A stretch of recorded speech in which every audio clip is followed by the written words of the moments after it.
Comentario al Antiguo Testamento, libro del Génesis. Introducción. Génesis es el nombre que la traducción griega llamada de los 70 da a este libro y quiere responder a su contenido, el origen de todas las cosas. En hebreo se le llama Berexí, que significa en un principio, palabra con la que comienza.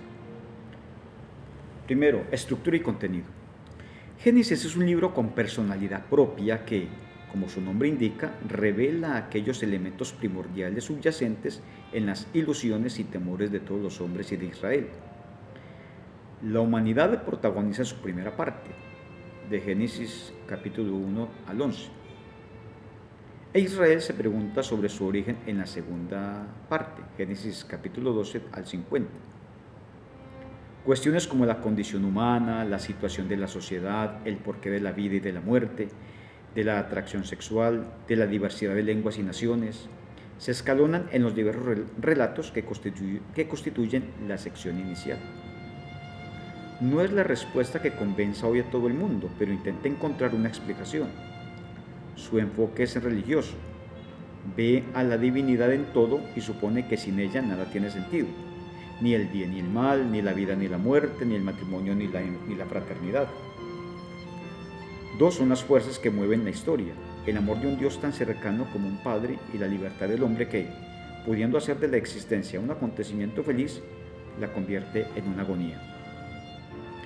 Este análisis, antiguo como lo es el pueblo que lo concibió, no se agota en el pasado, sino que mira al presente y al futuro avisando que, si la humanidad no aprende de la nefasta experiencia que originó las desgracias, difícilmente podrá alcanzar esa meta de felicidad que añora.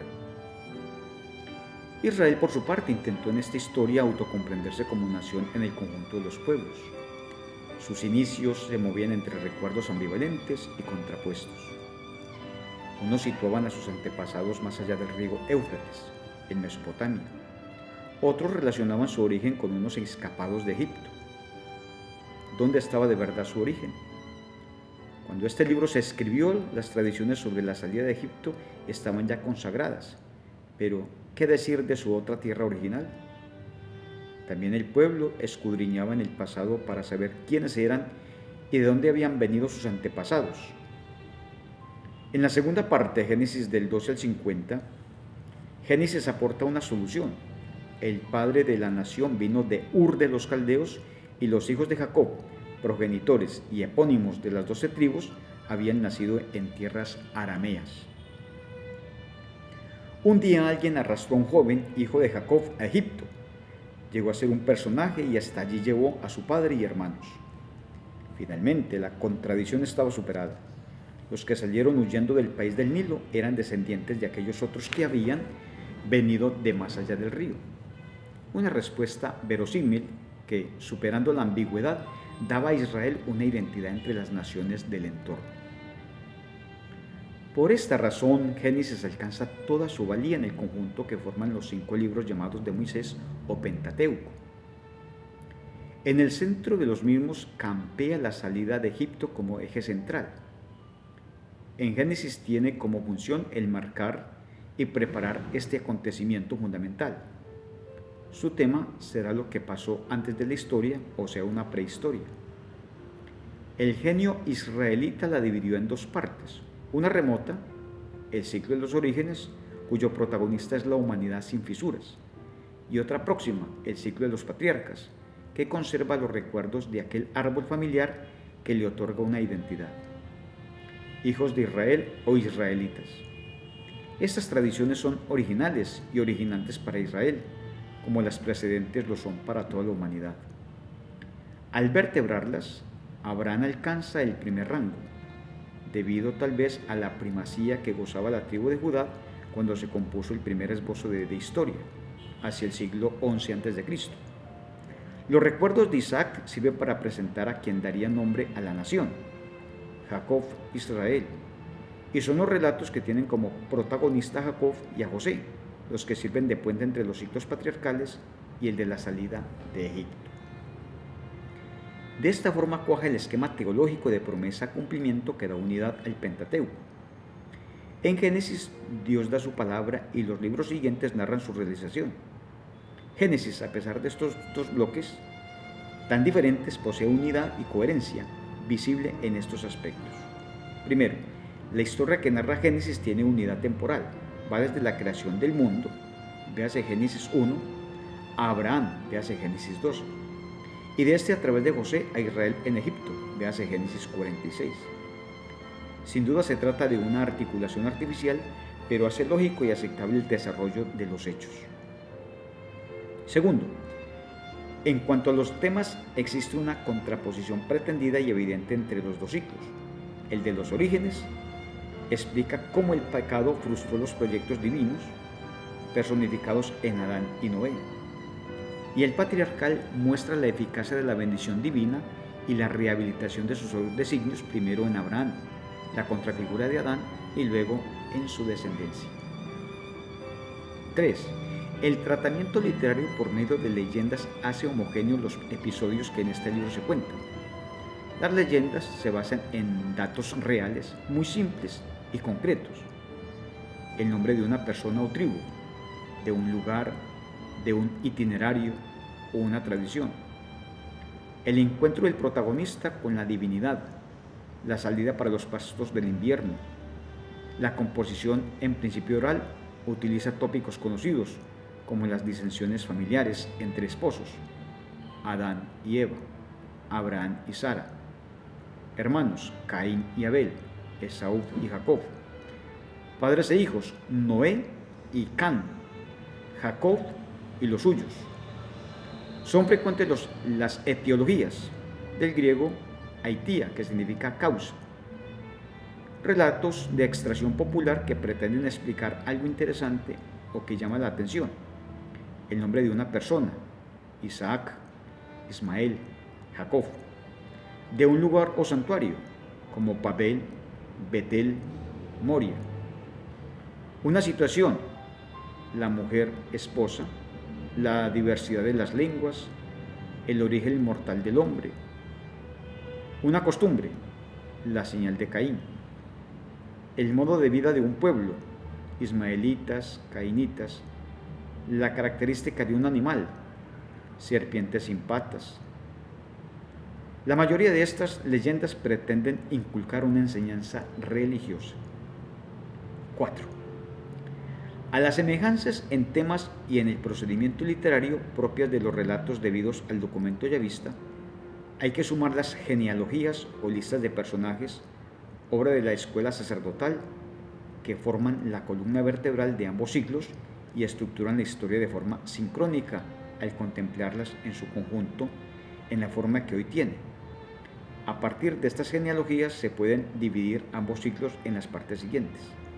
Primero, en el ciclo de los orígenes se encuentran las historias o genealogías del cielo y de la tierra, véase Génesis 1, 2, 4a. De Adán y sus hijos, véase Génesis 2, 4b al 5 y 32, 6, 4. De Noé y los suyos, véase Génesis 6, 1, 6, 5 al 11, 32. Segundo, el ciclo patriarcal se narran las historias de Abraham y su hijo, véase Génesis 12, 25, 18. De Isaac y sus mellizos, véase Génesis 25, 19, 37, 1. De Jacob y sus hijos, véase Génesis 37, 2, 50, 26. Segundo, proceso de redacción y contexto vital.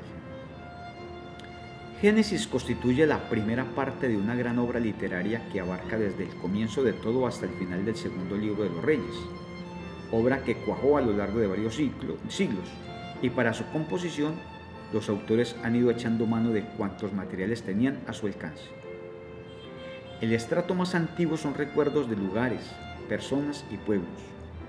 Estos recuerdos se transmitían oralmente y sus temas se referían a los fundadores del clan o a un héroe famoso, a lugares, santuarios por ejemplo, a parajes donde trashumaban o de donde partían. Se recordaba por qué y cómo llegaron diversos pueblos a sus respectivos asentamientos. Surgen así los relatos, unos que podían pasar por históricos y otros que se sabían inventados. unos propios, otros de los pueblos vecinos, algunos pertenecen al mundo de los mitos y otros al folclore universal. Con el tiempo, estos recuerdos se agruparon en torno a protagonistas como los patriarcas o a hechos importantes tales como las transhumancias o la bajada de Egipto. Así surgieron los diversos ciclos a base de datos heterogéneos, fundidos y adecuados. Los relatos se pusieron por escrito muy pronto gracias a la influencia de la civilización cananea. Así se explican las semejanzas de esta literatura con las de Egipto y Mesopotamia. La transmisión escrita no desbancó a la oral, que se siguió utilizando. El proceso de redacción se desarrolló condicionado por las circunstancias que atravesaba el pueblo. Por su parte, las crisis políticas o religiosas actuaron como revulsivos para revisar la historia y las enseñanzas, dando origen a nuestras redacciones. En este proceso de simbiosis con otras culturas y de una composición gradual, es evidente en Génesis, donde los saltos, repeticiones y contradicciones demuestran que este libro no brotó de golpe, sino que se fue haciendo a lo largo de siglos y por muchos autores. A modo de ejemplo, señalaremos los siguientes hechos. Se suceden 2 relatos de la creación y 2 del diluvio, pero con tratamiento distinto. Las creaciones conservan su autonomía, los diluvios están fusionados. Se repite en 3 ocasiones un mismo tema: peligro que corre la madre del pueblo. Génesis capítulo 12 del 10 al 20, capítulo 20 del 1 al 18 y capítulo 26 del 1 al 11. Los mismos personajes se encuentran en listas distintas y con características diversas. Lamec en Génesis 4, 18, 24 y 5, 25, 28. Enoc en Génesis 4, 17 y 5, 18, 24. Coexisten distintos enfoques de un mismo hecho. La dispersión de los pueblos entra en los planes de Dios. Véase Génesis 10, 1 al 32. Y es un castigo por el pecado de Babel. Véase Génesis 11, del 1 al 9. Para una descripción más pormenorizada del proceso de formación del Génesis dentro del Pentateuco, véase Introducción al Pentateuco en este mismo comentario. Tercero, teología. Aunque domina el pensamiento de la escuela sacerdotal y su objetivo inmediato era responder a la angustia desesperada del destierro, sin embargo, el mensaje de este libro supera la contingencia del momento. Enseña que Dios tiene un proyecto de mundo y de hombre. Al hilo de los relatos se desvela una historia religiosa, cuyos protagonistas son Dios y el hombre. La fuerza del primero es el amor, la del hombre, la libertad. Dios. Su poder es enorme. A nivel cósmico nada se le resiste. En el acontecer diario frustra los planes de reyes poderosos, de jeques tribales o de hermanos envidiosos. Es un Dios cercano y familiar. Lleva el nombre del padre del clan. Hizo al hombre con sus manos y le demuestra su amistad. Transmira con las familias y se le encuentra lo mismo en una cárcel que en un santuario, de día que de noche. Sin embargo, esta familiaridad no comporta manipulación. Es y permanece siempre libre. Ordena algo horrible y hay que obedecer. Elige y se debe aceptar su decisión incomprensible. No admite que nadie le marque su camino. Es el Dios fiel que cumple siempre su palabra, expresada generalmente en forma de promesa. Todo el entramado del Pentateuco gira sobre la fidelidad. Lo que prometió a los patriarcas, tema de Génesis, se hace realidad en los libros siguientes. Pero incluso en el desarrollo de las historias de los propios patriarcas hay cumplimientos. Son fecundos. Abraham tiene un hijo, que acaba siendo un pueblo en Jacob. Poseen propiedades. Abraham en Mambré, Jacob en Siquén y sus hijos en Egipto. Sus nombres son conocidos y respetados por reyes, que ven en ellos al Dios que los asiste. Al final del periplo, el pueblo es numeroso, tiene una tierra en propiedad, son respetados y viven en paz. paradójicamente en la tierra que será el símbolo de la opresión. A veces parece que Dios se ausenta y este libro enseña que no se deben forzar los momentos de Dios, sino respetarlos y aguantar ese horrible silencio porque acaba cumpliendo su palabra. Defensor de los desvalidos, socorre a niños y pequeños, a los patriarcas y a sus amigos, a las esposas y a José. Abraham y Lot, Isaac e Ismael, Jacob y José son testigos de su providencia amorosa.